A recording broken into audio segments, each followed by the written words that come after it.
नमस्कार दोस्तों, स्वागत है आपका एक और नई वीडियो में। आज हम बात करने वाले हैं कि इंडिया नॉट अ धर्मशाला। ये सुप्रीम कोर्ट का बड़ा डिसीजन आया है रेफ्यूजीज के ऊपर। ये क्या डिसीजन है, आज की वीडियो में आज हम ये डिस्कस करेंगे और आपको बताएंगे इसके बारे में कि क्या ये सुप्रीम कोर्ट ने क्या बयान दिया है। तो हुआ क्या है ये जान लेते हैं सबसे पहले। देखिए, हुआ ये है कि जो सुप्रीम कोर्ट है उसने कहा है इंडिया नॉट अ धर्मशाला।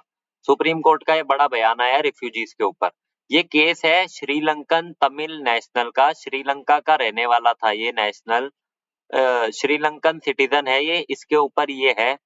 हुआ क्या है ये बता देता हूँ आपको। देखिए, बैकग्राउंड इसका ये है कि जो बैकग्राउंड है इसका, ये श्रीलंकन तमिल है। इसको अरेस्ट किया गया था 2015 में। 2015 में इसको इसलिए अरेस्ट किया गया था क्योंकि इसको सस्पेक्टेड किया गया था, लिंक्स थे इसके एलटीटीई से। जो एलटीटी है उधर की ऑर्गेनाइजेशन है। और अंडर अन और ये कन्विक्ट किस लिए हुआ था, ये कन्विक्ट हुआ गया था under unlawful activities prevention act के तहत। यूएपीए के अंडर ये कन्विक्ट हुआ था 2015 के अंदर। तो इसने 10 साल की अपनी सजा जो है काटी। उसके बाद जो इसकी 10 साल की सजा थी उसको रिड्यूस कर दिया 7 साल की कर दी गई। और ये किया था मद्रास हाई कोर्ट ने 2022 के अंदर। और पोस्ट सेंटेंस के बाद इसको कहा गया कि आपकी जब कैद पूरी हो जाएगी, जेल का आपका टाइम पूरा हो जाएगा, उसके बाद आप जो है आपको डायरेक्ट कर दिया जाएगा लीव करने के लिए इंडिया और स्टे इन रेफ्यूजी कैंप। आपको रेफ्यूजी कैंप में रहना पड़ेगा जब तक आपका डिपोर्टेशन नहीं हो पाता। तो ये सोर्स जो है ये इंडिया टुडे की तरफ से है। सुप्रीम कोर्ट की प्रोसीडिंग में क्या हुआ है, सुप्रीम कोर्ट की प्रोसीडिंग में देखिए बेंच पे जस्टिस दीपंकर दत्ता और के विनोद चंद्रन बैठे थे। मतलब ये हमारे जजेस जो थे इन्होंने फैसला सुनाया है और कहा है कि पेटिशनर पर, इसमें जो पेटिशनर का क्लेम था, पेटिशनर का क्लेम ये था कि मेरी जो लाइफ है वो खतरे में है, थ्रेटन्ड है श्रीलंका के अंदर। बल्कि ये श्रीलंकन सिटीजन ही है और इसकी जो फैमिली है वो इंडिया में सेटल्ड है। और इसको detained for nearly 3 years without deportation. मतलब इसको 3 साल से डिटेन कर रखा है डिपोर्ट किए बिना। ये इसका कहना था। पर हमारे कोर्ट ने ये कहा है, कोर्ट ने रिस्पॉन्स ये दिया है कि एम्फसाइज किया है कि इंडिया की पॉपुलेशन 140 करोड़ की है। और कोर्ट ने मेनली ये बोला है, सुप्रीम कोर्ट ने, कि इंडिया कोई धर्मशाला नहीं है फॉरेन नेशनल या फॉरेन लोगों के लिए, कि कोई भी आ सकता है और इधर सेटल हो जाएगा अनलॉफुली। तो इसके अंदर जो है इसको डिनाइड कर दिया गया the right to settle under article 19 non citizen के लिए जो है। तो ये सोर्स एनडीटीवी के द्वारा है। तो की लीगल पॉइंट्स इसके अंदर आते हैं। आर्टिकल 19 है क्या, देखिए। आर्टिकल 19 है right to reside and settle in India is reserve for citizens. ये जो है ये आपका आर्टिकल 19 सिर्फ इंडियन सिटीजनशिप, जिस पे सिटीजनशिप इंडिया की है उसके लिए ही लागू होता है। आर्टिकल 21 जो कहता है वो कहता है right to life and personal liberty applies to all persons. मतलब सबको राइट टू लाइफ है। पर इसका मतलब ये नहीं कि हम उसको लॉफुल डिपोर्टेशन नहीं कर सकते। ये जो आर्टिकल 21 है इसमें लिखा गया है कि lawful deportation does not violate this right. और कोर्ट ने भी यही स्टैंड दिया है कि डिपोर्टेशन जो है after serving is sentence is lawful and does not infringe on fundamental rights. कि जो डिपोर्टेशन है वो कोर्ट द्वारा किया जा सकता है, लॉफुल तरीके के अंदर आता है ये, और ये कोई फंडामेंटल राइट को नुकसान नहीं पहुंचाता है। ये सोर्स बिजनेस स्टैंडर्ड के द्वारा है। जो ब्रॉडर कॉन्टेक्स्ट हमको मिलता है, देखिए हमें ब्रॉडर कॉन्टेक्स्ट ये मिला है कि रीसेंट ट्रेंड में हमें पता चला है कि जो सुप्रीम कोर्ट है उसने फर्म स्टैंड, मतलब अपना जो स्टैंड है वो क्लियर किया है कि हमको डिपोर्ट करना है इलीगल इमिग्रेंट्स को। ये जो है विग्रसली एक्ट कर रहे हैं। अब इस पे देखिए, जो सिमिलर डिसीजन है वो रोहिंग्या मुसलमान पे ऊपर भी लिया गया था। और पॉलिसीज इम्प्लीकेशंस क्या होंगी इससे, इससे जो है आपका एम्फसाइज होगा, बढ़ेगी नेशनल सिक्योरिटी और डेमोग्राफिक कंसिडरेशन। हमारा जो डेमोग्राफिक कंसिडरेशन है कि हमारी 140 करोड़ की जो आबादी है उसको कंट्रोल हम कर नहीं पा रहे हैं।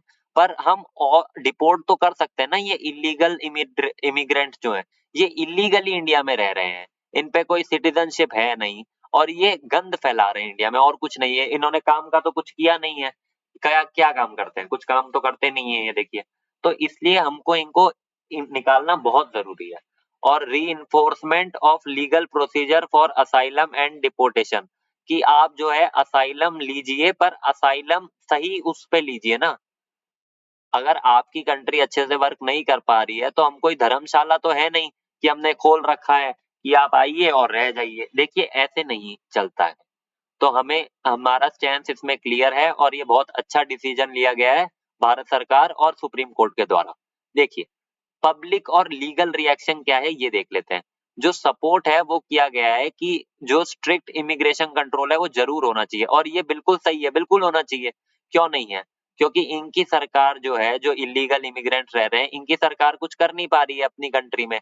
तो ये हमारी कंट्री में आ रहे हैं, हमारी कंट्री में वैसे ही प्रॉब्लम्स है, हमको वो प्रॉब्लम्स टैकल करने में दिक्कत आ रही है, और ये और आ जा रहे हैं तो और प्रॉब्लम्स आ रही हैं।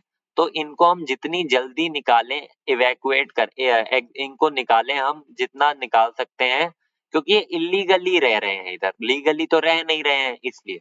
और एम्फसाइज किया है लीगल प्रोसेस के ऊपर। हमको क्रिटिसिज्म भी मिला है, सपोर्ट जब मिला है तो देखिए क्रिटिसिज्म भी होता है। तो क्रिटिसिज्म इस बात का है कि जो ह्यूमन राइट है उसको कंसर्न किया जा रहा है। देखिए ह्यूमन राइट की बातें होती रहती हैं, ये तो बकवास चीजें हैं, आपको भी पता होना चाहिए। ह्यूमन राइट ह्यूमन राइट जरूरी है, पर इसका मतलब ये नहीं आप हर जगह ह्यूमन राइट ले आएंगे। अगर कोई इलीगली रह रहा है तो आप उसमें ह्यूमन राइट नहीं डालेंगे। पर चलिए, लोग क्रिटिसिज्म अलाउड है, डेमोक्रेटिक कंट्री है तो बिल्कुल कर सकते हैं। पर ये स्टैंड क्लियर है भारत का कि हम इलीगल इमिग्रेंट्स को नहीं टॉलरेट करेंगे। और calls for more compassionate refugee policies, की आप इनका ध्यान रखिए, अच्छे से ट्रीट कीजिए। मतलब देखिए कैसी कैसी तो बातें ये करते हैं क्रिटिसिज्म में। पर चलिए ठीक है, लोग कर सकते हैं बातें। तो इससे कंक्लूजन क्या निकल के आता है? देखिए कंक्लूजन हमको ये निकल के आता है, जो सुप्रीम कोर्ट है उसका decision underscores India's legal stand on immigration and refugee settlement. कि जो सुप्रीम कोर्ट है उसका डिसीजन क्लियर है कि हमको इंडिया में लीगल स्टैंड के थ्रू इमिग्रेशन और रिफ्यूजी सेटलमेंट हटाना है, रिफ्यूजी सेटलमेंट करना है, और इमिग्रेशन पे स्ट्रिक्ट एक्शंस लेगा इंडिया। हमने, और ये चीजें हमें बैलेंस करते हुए चलनी है with national interest, with humanitarian, और concern remains a complex issue. मतलब ये इशू तो क्रिएट होगा क्योंकि ह्यूमैनिटेरियन वाले लोग आएंगे कहेंगे, पर हमको अपने नेशनल इंटरेस्ट पे ज्यादा ध्यान देना है। देखिए क्योंकि नेशन फर्स्ट इंडिया की पॉलिसी ये रही है, तो हमको नेशन पे पहले फोकस करना है और नेशनल इंटरेस्ट पे फोकस करना है।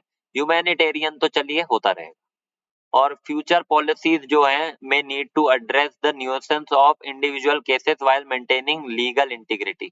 तो हमको जो फ्यूचर पॉलिसीज हैं वो हमको एड्रेस करनी चाहिए हर एक केस को देख के, और इससे कुछ हम सीखें कि इसमें क्या हमसे गलती हुई कि ये जो है ये बचा रहा है इधर। तो यही मेरे को आपको बताना था। आज की खबर यही है। रेफरेंस जो मैंने लिए गए हैं वो है India today, NDTV, business Stanford और टाइम्स ऑफ इंडिया। मैं इन सब न्यूज चैनल्स का धन्यवाद करना चाहूंगा, न्यूज कॉलम्स का टू बी स्पेसिफिक, जिनकी वजह से मैं अपनी आपको ये न्यूज बता पाया। धन्यवाद।